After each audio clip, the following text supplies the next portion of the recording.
Estamos num livro pouco pregado, que é de Oséias, por causa da tua atualidade. Tem tudo a ver com o Brasil esse livro aqui. Tanto das nações, a atualidade das nações, como do povo de Deus. Oséias aponta para o povo de Deus, mas aponta também para as outras nações. Quando Deus vai separar Oséias, Deus fala com carinho, porque a missão dada para Oséias não é qualquer missão. Deus, ele não despeja uma missão na nossa cabeça e a gente começa a andar e não consegue mais carregar. Se algum de nós sentimos que, Senhor, esse chamado não dá mais, temos que fazer a seguinte pergunta: eu posso estar no chamado errado, fora do chamado. Quando eu estou fora do chamado, o meu chamado é um tormento, não gera alegria. Quando o que estou desenvolvendo diante do Senhor rouba a minha paz, com certeza estou fora disso, porque o nosso Deus é um Deus de paz. Então o Senhor prepara o coração de Oséias e vai conversando com ele. Agora é a minha licença poética, conforme fala a literatura. Eu vejo Deus conversando com Oséias. Oséias, você vai falar com um povo que não quer ouvir a minha voz, mas eu vou te usar como um modelo. E esse modelo não é nada normal, não é nada comum, não é nada rotineiro para um profeta. Ainda mais como você, Oséias, um homem fiel ao Senhor. Primeira coisa, Oséias, vá lá e busque uma esposa no prostíbulo. Deve ter acontecido esse silêncio aqui que eu ouvi. Como, Senhor? Isso, vai lá, busque uma prostituta. E se case com ela e tenha filhos com ela. Resposta de Oséias: sim, Senhor. Casa-se com Gomer, é o nome dela. Tem 3 filhos, 2 homens e uma mulher. Primeiro filho, Jezreel. Jezreel significa Deus planta, Deus executa e Deus colhe. Jezreel. A segunda, Lo-ruama. Lo-ruama significa não amada. E o terceiro, Lo-ami, não meu povo, não é o meu povo. Porque Deus olha para a nação de Israel e diz assim: tem muita infidelidade em Israel, mas a despeito da infidelidade de Israel, eu vou lá me relacionar com eles. Eu não desisto de Israel, é o meu povo.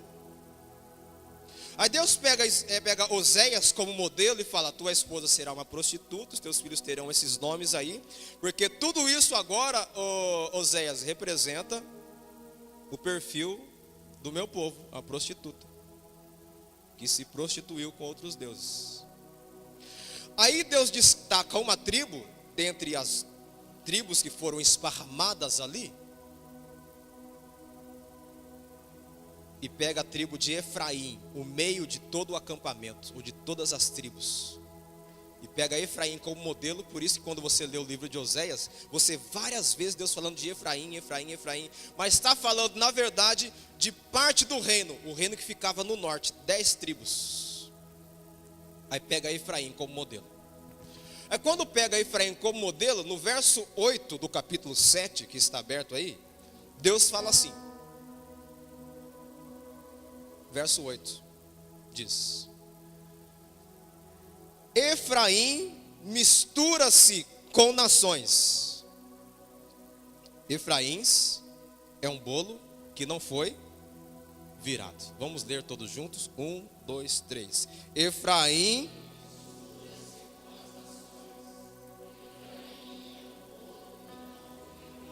glórias a Deus. Bolo que não foi virado, diferente do forno nosso hoje, né? Que assa tudo por dentro e por fora. Mas Oséias está profetizando assim: Efraim, que representa Israel, toda vez que eu falar Efraim, representa Israel. Efraim é um bolo bonito por fora, faltou assar por dentro. Efraim é um bolo empantumado. Já comeram bolo empantumado? Pesado. Você vai lá e mexe por fora, está tudo certo, mas por dentro está cru. Bolo cru por dentro.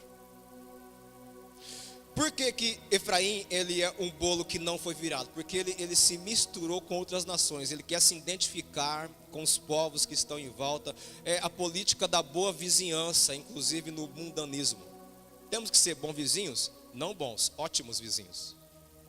Mas as práticas a respeito da nossa vida, da nossa conduta, nós temos que ser um bolo assado por fora e por dentro. Amém? O Senhor está falando também aqui de nós, do povo do Senhor. Esse se misturar com outras nações, irmãos, não está falando da gente viver numa bolha. Sabe aquela briga de casal ciumento? Quando uma das partes fala assim: quer que eu viva numa bolha então? Já ouviram isso ou não? Briga de casal ciumento. Não é questão de viver numa bolha. É não se contaminar com o mundo, é diferente. Olha a oração de Jesus: Senhor, eu peço não que os tire do mundo, mas que os livre do... Igreja do Senhor tem livramento para nós em meio a toda maldade. Tem livramento do Senhor, você crê nisso? Pode dar tudo de perna para o ar. Se estamos em Cristo, tem livramento, porque Jesus já orou isso aí. E eu creio profundamente na oração de Jesus, que Ele vai nos livrar do mal. Mas como Efraim era esse bolo que não foi virado, então nós vemos uma dupla personalidade. Na igreja, nota 10. Fora da igreja, nota... Diante da família, nota 10, mas diante dos amigos, nota... Conversinha lá no trabalho, conversinha aqui na igreja, uau, glórias a Deus, aleluia. Esse aqui é o Efraim. O Efraim é aquele que... perdoa o exemplo, vou ter que usar a minha figura. Na frente do pastor é uma coisa, nas costas do pastor é outra. Já contei para vocês da menininha que foi lá visitar o pastor, né? Contei sim ou não? Para quem não ouviu, desculpa repetir para os que já ouviram. O pastor foi visitar a família. Aí o menininho começa a andar em volta do pastor, olhando assim o pastor. Aí o pastor se incomodou e falou: o que foi? Tá tudo bem? Não. Cadê a sua outra cara? Por quê? Porque minha mãe vive falando aqui que o Senhor tem duas caras.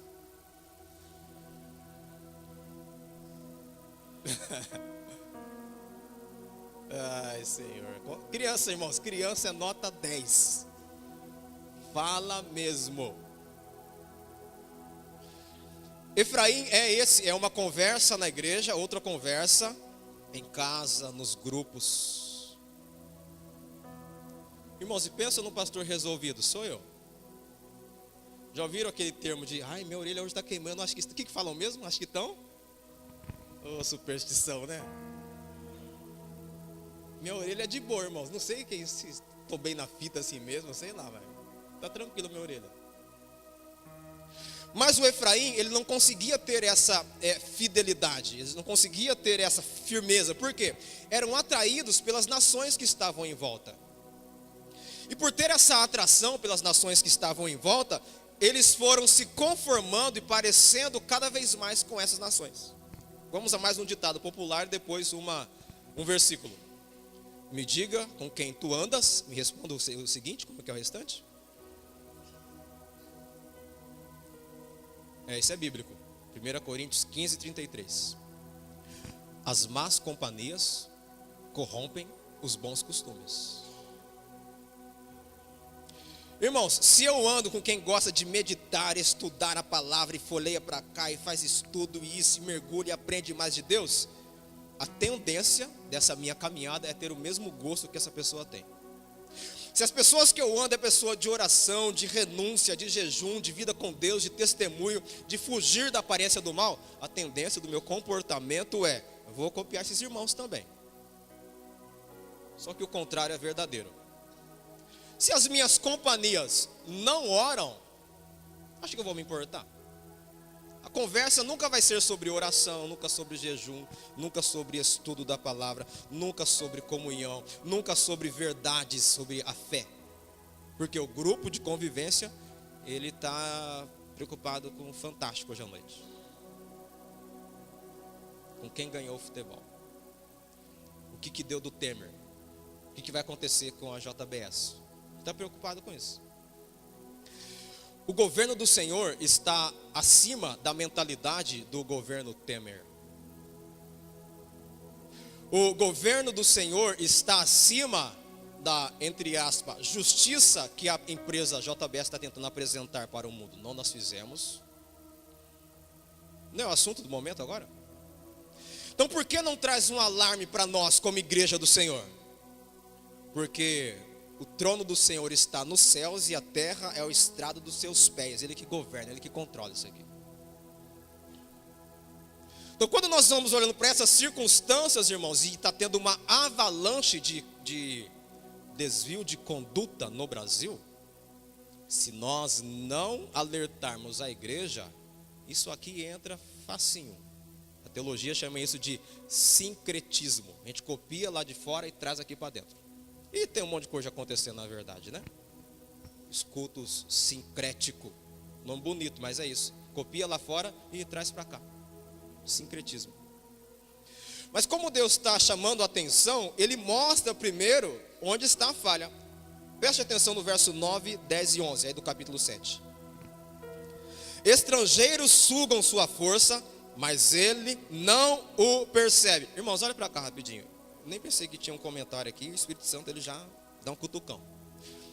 Estrangeiros sugam sua força, mas ele não o percebe. Há pessoas revestidas de sentimentos que vêm na nossa casa não como um abençoador, só vem lá para poder arrancar a nossa força. Há encontros que nós temos, ao invés de sairmos mais leve, glórias a Deus e a paz do Senhor está reinando aqui. Irmãos, há encontros que nós saímos quase deprimidos. Porque vem e joga assim na gente. São encontros para sugar a nossa força e a gente nem percebe. O que é o encontro saudável? Quando nós deparamos com uma situação, com as circunstâncias, com um problemão, mas junto com essa identificação, olha, mas nós temos algumas soluções aqui, ó. Nós temos algumas opções. Em nome do Senhor Jesus, não permita que ninguém vai levar uma bomba, uma dinamite na tua casa e te deixa com essa bomba na mão. Sabe por que muitas vezes nosso sentimento fica todo revirado?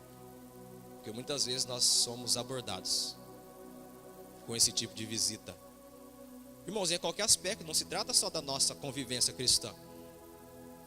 Deixa eu alertar com mais clareza a igreja. É só dar uma olhadinha nas visitas de domingo, de parentes, de convivência, de festas e de encontros, como que é? A grande maioria tem briga no meio, discussão. Raramente acaba em pizza. E é bom acabar em pizza, né? Mas raramente acaba em pizza. Então não deixe em nome do Senhor Jesus que ninguém entre na tua vida só para sugar a tua força, em nome de Jesus. E tem bastante sugadores. Mais alguns exemplos clássicos. Não deixe sugar o teu dom. Alguns anos atrás, eu orei assim: Senhor, ninguém mais vai me usar. Toca violão, prega a palavra, bibibi, bababá, bababá. Opa, peraí, quem me usa é o... E nós reconhecemos, todos nós reconhecemos quando estamos sendo usados. É diferente de ser um vaso disponível para se encher da glória do Senhor e derramar sobre a comunidade. Teve um tempo que eu orei: Senhor, não me deixe mais ser um fantoche, marionete na mão de ninguém mais, em nome de Jesus. Alguém já foi usado no trabalho? Já foi usado na família? Irmãos, não tenha medo de usar a palavrinha não. Somos péssimos em falar não. Vai aceitando tudo, como uma esponja, vai absorvendo tudo.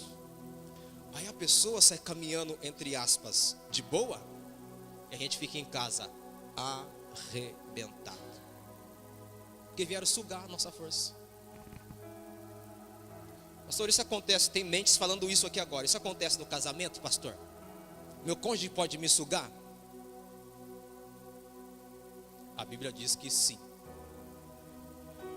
Lá em 1 Pedro ele nos ensina que se não houver comunhão, paz e perdão entre o cônjuge, fala que nem a oração do marido é ouvida. Digamos, discutimos, não foi lá, não reparou, não corrigiu. Aí vem aqui, Senhor Deus Todo-Poderoso, me abençoa, abençoa o teu povo. Olha Deus.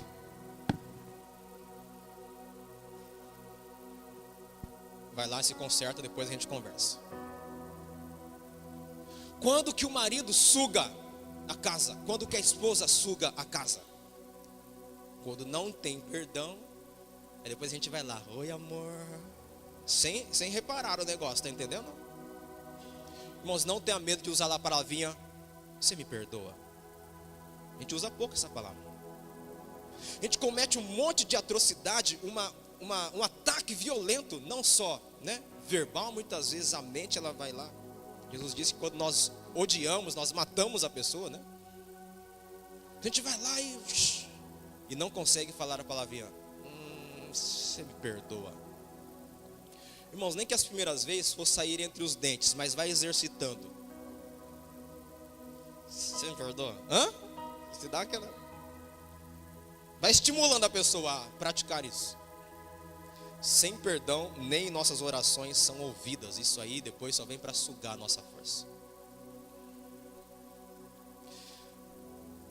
Continuação do verso 9. Seu cabelo vai ficando grisalho, mas ele nem repara nisso. Pastor João. Irmãos, o meu está escondido aqui, mas tem.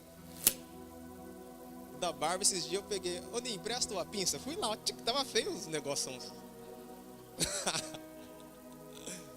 Tirei. Mas sabe o que Deus está falando através de Oséias?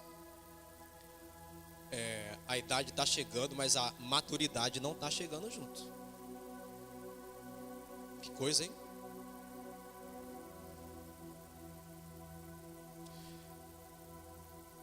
Então nosso desgaste físico não quer dizer que somos maduros. Há jovens que dão um banho em anciãos, de conduta, de comportamento, de responsabilidade, de pontualidade, de assertividade. Tem jovens que é assim. A gente olha assim, é um jovem velho, né?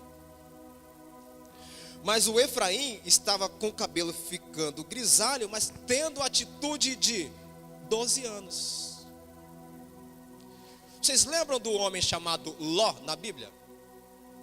Quando o Ló recebeu o recado que ia ser destruída aquela cidade, ele foi lá e abordou os futuros, né, os genros. O genros olhou para ele e falou assim, você está de brincadeira, Ló, vai ser destruído aqui, você nunca fala sério, Ló. Esse é o problema de ser brincalhão demais. Fulano é extrovertido. Temos que ser alegres, com moderação. Temos que ser alegres com responsabilidade. Fizeram assim para Ló. Ló, isso aqui não vai acontecer não. Depois você lê lá o texto de Gênesis. Não deram atenção ao recado de Ló, porque Ló era um brincalhão. O cabelo vai ficando grisalho, mas eles nem reparam nisso. A arrogância de Israel testifica contra ele, mas, apesar de tudo isso, ele não se volta para o Senhor, para o seu Deus, e não o busca. Efraim, olha isso, irmãos, é como uma pomba facilmente enganada e sem entendimento. Ora apela para o Egito, ora apela para a Síria. Verso 14. Eles não clamam a mim do fundo do coração. Quando gemem orando em suas camas, ajuntam-se por causa do trigo e do vinho, ou seja, por interesse, mas se afastam de mim. Eu os ensinei e os fortaleci, mas eles tramam mal contra mim. Eles não se voltam para o Altíssimo, são como um arco defeituoso. Seus líderes são mortos à espada por causa das suas palavras insolentes, e por isso são ridicularizados no Egito. Isso aqui são os deslizes de Efraim. Lindo ele falando aqui, ó, são como um arco defeituoso. Preste atenção nessa colocação que o Senhor nos dá. Alguém disse essa semana assim aqui, está aqui hoje: Senhor, parece que eu não acerto na vida. Tudo que eu faço está saindo pela culatra. A culatra é onde sai o estojo da munição. Não serve para nada, sai tudo pela culatra. Senhor, eu estou tentando, olha o meu esforço, olha quantos anos exercitando e buscando a tua face. Mas por quê? Porque nós estamos como um arco defeituoso, nunca acerta o alvo. Isso era um deslize de Efraim. Olha o capítulo 8 aí. Ouça isso agora, o Brasil tem que ouvir isso agora. Capítulo 8, verso 4. Eles instituíram reis sem o meu consentimento. Escolheram líderes sem a minha aprovação. Com prata e ouro fizeram ídolos para si, para a sua própria. Está entendendo o que acontece no Brasil?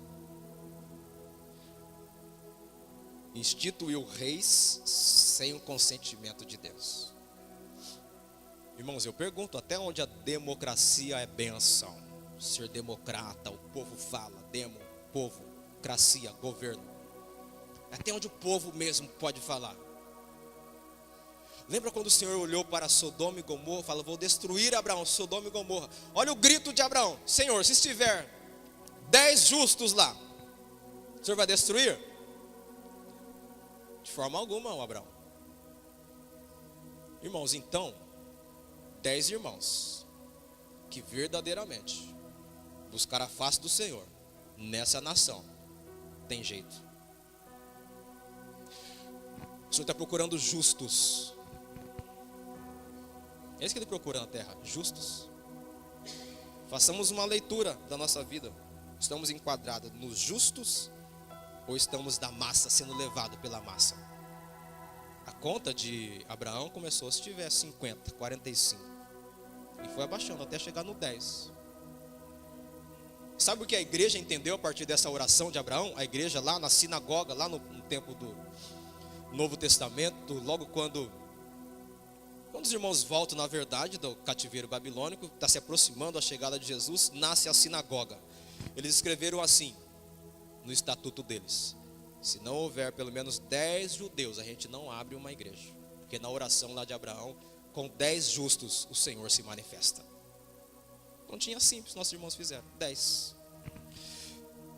Verso de número 7. Eles semeiam vento e colhem o que, irmãos? Tempestade. Pensaram que era um ditado isso, né? Está na Bíblia. Quem semeia vento? Minha avó já falava isso, irmãos. Está aqui, ó, Deus falando. Eles semeiam vento e colhem tempestade. Talo sem espiga, que não produz farinha, ainda que produzisse trigo, estrangeiros o devorariam. Verso 9. Foi para a Síria, o jumento selvagem mantém-se livre, mas Efraim vendeu-se para seus amantes. Verso 11. Embora Efraim tenha construído muitos altares para oferta pelo pecado, eles tornaram altares para o pecado. Verso 12. Eu lhes escrevi todos os ensinos da minha lei, mas eles os consideraram algo.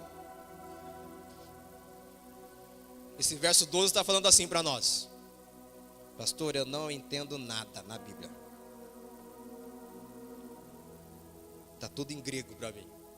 Tá, o Novo Testamento é mesmo. Irmão, se Deus escreveu esse livro maravilhoso para nós, Ele também nos concede entendimento para poder discernir a palavra dele. Mas cá para nós, brasileiros, nós não gostamos de ler. A gente luta com a leitura. É um calmante à noite. A gente abre lá. Conheçamos o Senhor. Acabou. O dia que você estiver sem sono, ouça essa receita. Leia a Bíblia. Por isso que os homens da Bíblia, principalmente Salmos, eles começavam de madrugada, cedinho. Está disposto, o organismo está pronto a receber a palavra do Senhor. A palavra não pode ser estranha para nós, amém?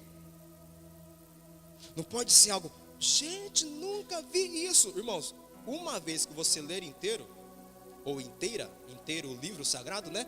Uma vez que você concluir essa leitura, o que citar aqui, a sua memória faz assim, ó, tchum, já está dentro de você, sabia disso? E se lançarem também uma palavra estranha a essa, dentro de você, o Espírito Santo faz assim, isso aí não está lá não, sabia disso? Por que Satanás passa uma rasteira na gente? Porque no capítulo 4 fala que o povo do Senhor perece por falta de... Não quero te assustar. Satanás conhece de cor a Bíblia. E ele nos ataca com ela, não é com outra coisa. Ele arma ciladas com a palavra.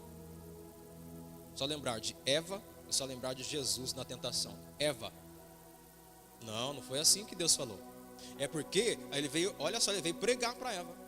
Sabe por quê? Quando vocês comerem, os olhos de vocês serão abertos, vocês serão como ele, vocês vão conseguir entender o bem e o mal. Olha, Eva, que novidade! Abaixou a guarda, Satanás entrou. Alguém falou aí que nem tudo que reluz é? 2 Coríntios 11, versos 14 e 15. E não é de se admirar que o próprio Satanás se transfigura em anjo de luz. Verso 15. E seus ministros em servos da justiça. Satanás pode forjar muita coisa diante de nós. Parecer que é de Deus. Como a gente não conhece, a gente vai lá e... Irmãos, em nome do Senhor Jesus, antes de fazer uma visitinha nas igrejas, nos procure. Quando nossos irmãos e amigos pastores vão pregar, eu pergunto, que igreja que é mesmo? Né? Esse dia foi com o pastor Juarez, foi ministrar numa igreja. Não sei o que está acontecendo lá, vai que tem um rebuliço estranho. Preste atenção, cada igreja local tem a sua guerra. A gente ficar passeando de igreja em igreja, aí eu vou lá e entro numa guerra que eu não estou habilitado para ela. Fundamental pedirmos uma orientação. Irmãos, quando nós vamos ministrar fora, nós comunicamos o pastor Marco, o Senhor nos abençoa, vamos lugar assim, assim, assim. São guerras diferentes. Mas como que o Senhor comprova isso? Porque nós somos membros do corpo de Cristo. Cada igreja é um membro do corpo de Cristo. E cada membro no corpo tem a sua função. A nossa igreja aqui tem uma, a igreja ali da esquina tem outra, a igreja ali de trás tem outra, a igreja lá de baixo tem outra, a outra igreja. São missões diferentes, por causa que é um corpo. E cada membro do corpo tem a sua função. E cada membro do corpo tem a sua batalha. Então por isso que às vezes nós saímos mais pesados do cultos do que alegre. Eu entrei numa guerra que não é minha. Fundamental entendermos isso aí, queridos. Vamos no capítulo 12 agora. E esses são os deslizes de Efraim.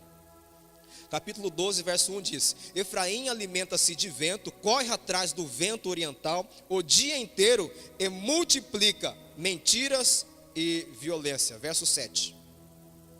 Como os descendentes de Canaã, comerciantes que usam balança desonesta e gostam muito de extorquir. Efraim orgulha-se e exclama: como fiquei rico e abastado em todos os trabalhos que realizei. Não encontrarão em mim nenhum crime ou... Dá para falar isso aqui lá no congresso, será? Usam balança desonesta, gostam muito de extorquir, orgulha-se que ficou rico, que tem conta na Suíça. Irmãos, desculpa a insistência, eu quero abrir os olhos da igreja. Já estava tudo escrito, não é surpresa para nós. Em todos os trabalhos que realizei, não encontrarei em mim crime algum ou pecado. Impressionante que todo mundo está certo na história brasileira, né? Está aqui, ó. Já era o pecado de Efraim, tinha esse mesmo perfil. Agora volte no capítulo 9, vamos ver sobre os castigos que Deus propôs. Capítulo 9, versos 7 e 8 diz assim: os dias de castigo vêm, os dias de punição estão chegando. Que Israel o saiba, por serem tantos os pecados e tão grande a hostilidade de vocês. Preste atenção, o profeta é considerado um tolo, e o homem inspirado, um louco e violento. Verso 8: o profeta junto ao meu Deus é a sentinela que vigia Efraim. Contudo, laços o aguardam em todas as suas veredas e hostilidade no templo do seu Deus. Deus disse aqui no verso 7, é fato, o castigo vai vir. Capítulo 10, verso 4. Eles fazem muitas promessas, fazem juramentos e acordos falsos. Por isso brotam as demandas como ervas venenosas num campo arado. Capítulo 13, por favor, avance ali. Verso 1 e 2. Quando Efraim falava, os homens tremiam. Ele era exaltado em Israel, mas tornou-se culpado de adoração a Baal e começou a morrer. Agora eles pecam cada vez mais. Com sua prata fazem ídolos de metal para si, imagens modeladas com muita inteligência, todas as obras de artesãos. Dizem esse povo, eles oferecem sacrifício humano e beijam os ídolos feitos à forma de bezerro. O verso 1 diz para nós, quando Efraim falava, os homens tremiam. Preste atenção nisso. A nossa voz dentro da família não pode ser só mais uma voz. Tem que gerar temor do Senhor. Um exemplo clássico. Do lado de casa hoje tinha um caminhãozão de... como chama esse caminhão de cana mesmo? Desculpa aí, pastor Pedro, eu não consegui raciocinar. Um canavieiro, caminhão de cana. Canavieiro lá do lado de casa. E é todo de lata. Eu saí do almoço hoje, fui na casa da mamãe. Aí eu falei assim na hora de ir embora, eu não tenho palavra para hoje à noite ainda não. Irmãos, quando acontece isso é uma luta. E fui embora, fui meditar, aí Deus direcionou essa palavra aqui. Mas simultâneo a essa meditação, a molecada estava assim lá no caminhão lá, de lata. E andando de skate dentro do caminhão de lata. Falei, meu Deus, é hoje. A pastora saiu, meu Deus, o que está acontecendo? Essa criançada tal, não sei o quê. Falei, tá no hora, tá junto comigo. Abri a porta, abri o portão. Pessoal, acabou. Murchou tudo. Nem sou o dono do caminhão, irmãos. É o vizinho de cima, na frente. Pessoal, acabou. Pega o skate, foi baixando tudo e foi murchando a orelha. Roubando a paz, minha concentração, a gente lá, eu falei, vamos lá usar a autoridade que o Senhor nos deu. Mas se eu chego lá, seus moleques, não sei o que, falo um monte para eles. Perdi a vizinhança, que tem que ser salvo também, são vizinhos novos na rua, olha o risco que eu corri. Mas tenho certeza que a molecada saiu assim, ó, o tio lá embaixo lá. Mas essa voz que diz assim, quando Efraim falava, os homens tremiam. Quando eles falavam a respeito do Todo-Poderoso, irmãos, as pessoas que estão do nosso lado, para tudo. Por causa da autoridade que o Senhor nos deu para falar dele.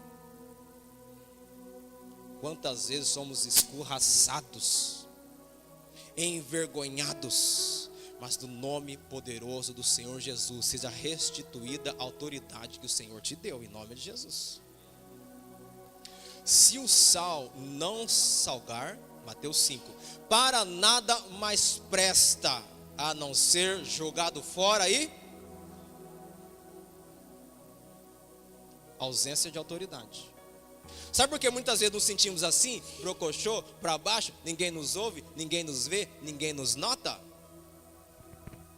Faltando autoridade espiritual. Isso aqui não depende de cargo eclesiástico. Ele deu para todos nós. Olha o que Jesus fala quando os discípulos estão naquela tempestade. Aí Jesus primeiro corrige eles. Homens de pequena fé. Era para vocês também estar dormindo no barco. Eles vieram me acordar para acalmar a tempestade? Tudo bem. Acalma-te vento, aquieta-te mar, e instantaneamente, tchum. Aí vem os discípulos. Quem é este que até o vento e o mar lhe obedecem? Aí em outros textos Jesus diz assim: aquele que crê em mim, obras.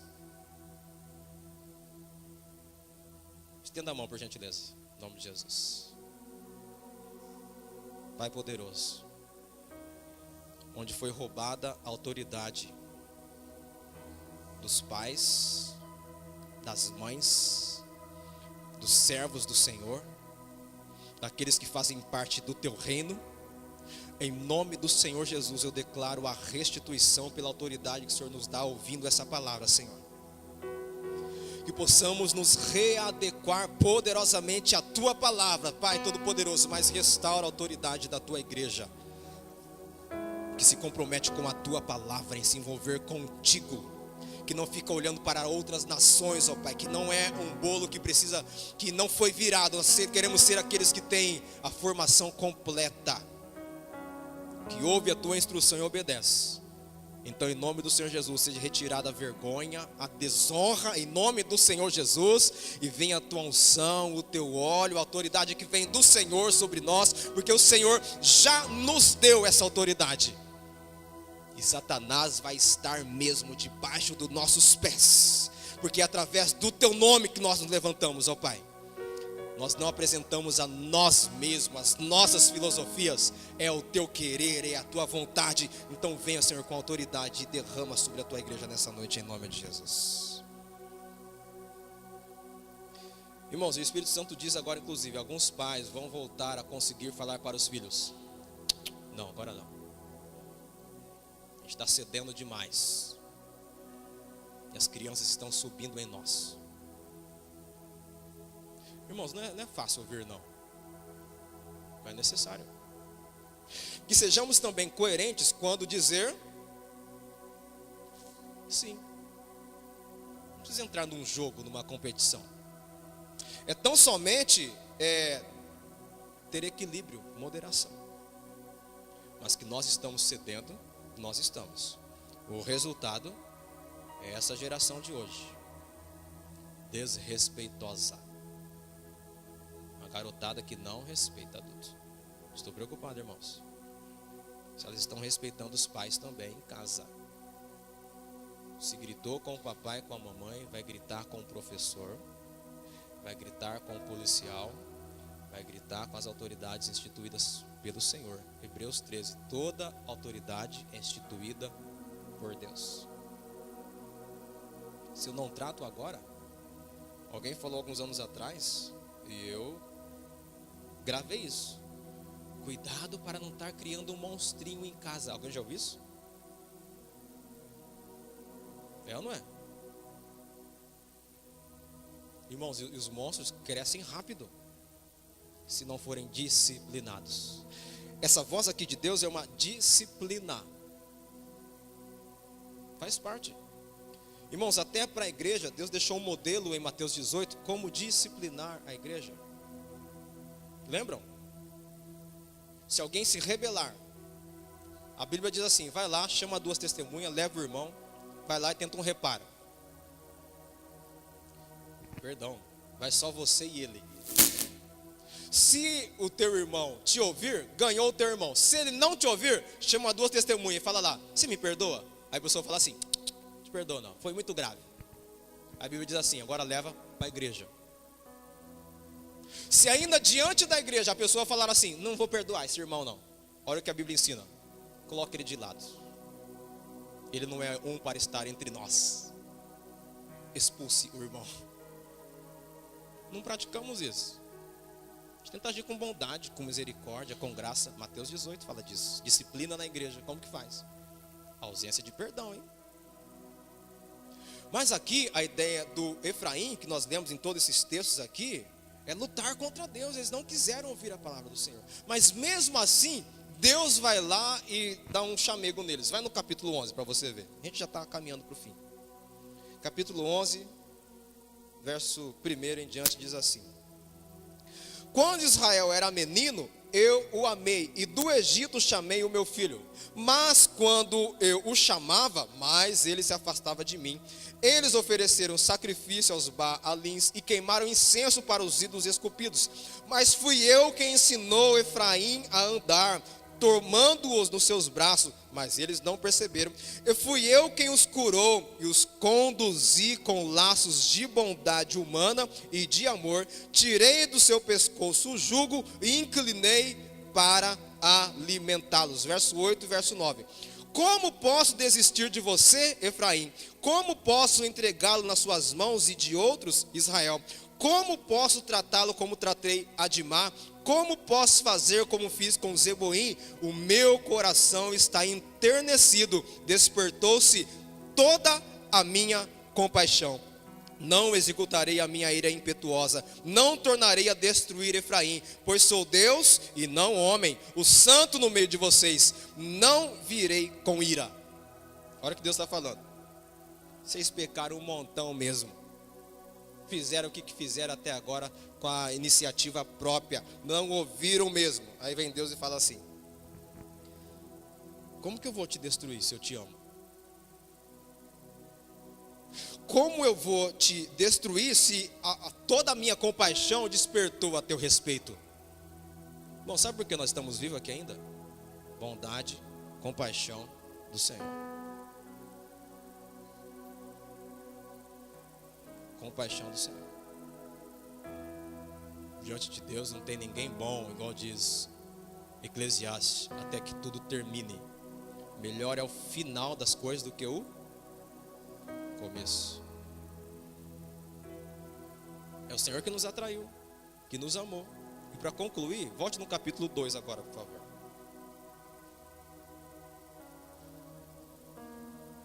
Capítulo 2, verso 15.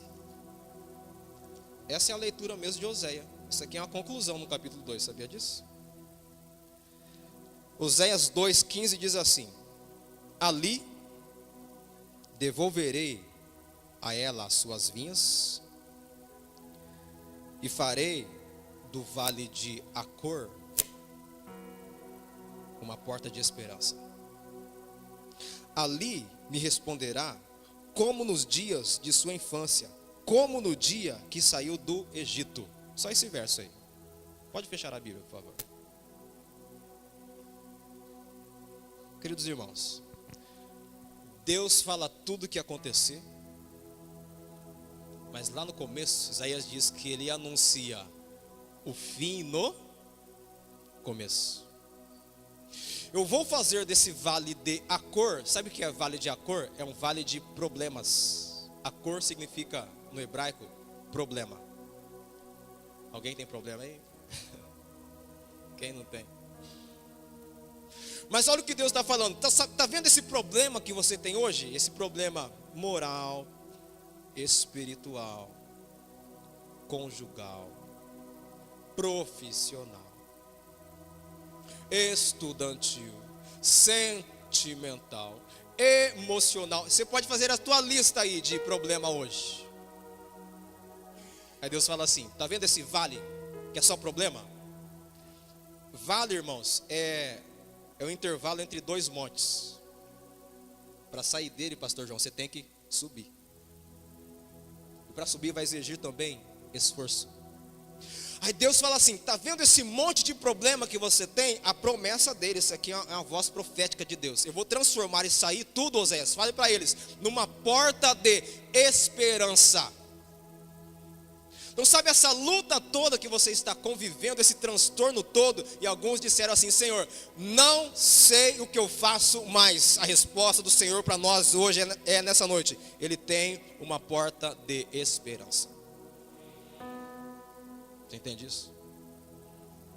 Problema é fato, vale de Acor é fato, mas o segredo são as portas que o Senhor coloca diante de nós. Está travado no que hoje a tua vida? Está embaraçado o que? O Senhor disse para nós nessa noite: eu tenho uma porta de esperança para nós. Não precisa abrir, quero que você ouça isso, porque a fé vem pelo ouvir. Não posso deixar de recitar isso aqui. Isso aqui é profético. Volte, ó Israel, para o Senhor, o seu Deus. Seus pecados causaram sua queda. Prepare-se o que vão dizer e volte-se para o Senhor. Peçam-lhe, Deus ensinando Israel a fazer uma oração. É o livro de Oséias ainda. Perdoa todos os nossos pecados e por misericórdia recebe-nos, para que te ofereçamos o fruto dos nossos lábios. A Assíria não pode nos salvar, não montaremos cavalos de guerra, nunca mais diremos: nossos deuses, aquilo que nossas próprias mãos fizeram, porque tu amas o órfão. Eu curarei a infidelidade deles e os amarei de todo o meu coração, pois a minha ira desviou-se deles. Serei como orvalho para Israel. Ele florescerá como o lírio, como o cedro do Líbano, aprofundará suas raízes, seus brotos crescerão, seu esplendor será como o da oliveira, sua fragrância como o cedro do Líbano. Os que habitavam a sua sombra voltarão, reviverão como o trigo, florescerão como a videira, e a fama de Israel será como o do vinho do Líbano. O que Efraim ainda tem com ídolos? Sou eu que lhe respondo e dele cuidarei. Sou como um pinheiro verde, o fruto que produz de mim procede. Quem é sábio? Aquele que considerar essas coisas. Quem tem discernimento? Aquele que as compreender. Os caminhos do Senhor são justos, os justos andam neles, mas os rebeldes neles tropeçam. Oséias 14 e acaba o livro. Promessa de Deus de restauração para mim e para você. Pastor, mas o meu pecado já pequei demais nessa vida. Um dos segredos para ser perdoado é aceitar o perdão de Deus na vida, sabia disso? A gente se embaraça inclusive em receber o perdão do Senhor. Se coloque de pé, por gentileza. Oh, amado Espírito Santo de Deus, aleluia.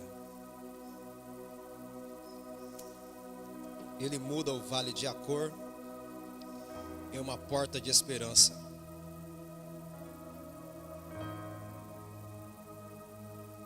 Necessário um ato de fé nessa noite. Queria convidar aqui aqueles que precisam dessa porta de esperança. Não suporta mais viver no vale de Acor, vale de problemas, e quer entrar nessa porta de esperança. Gostaria que os nossos amigos e pastores pegassem o óleo. Nós vamos orar por todos aqueles que querem sair do vale de Acor. Pastor, mas os meus problemas vão acabar? Não, você vai vencer esses que está perdurando até hoje. Porque a palavra profética para nós nessa noite é que tem uma porta de esperança. Você crê nisso, querido? Quem quer receber essa oração, por gentileza, vem aqui à frente, nós queremos orar por você.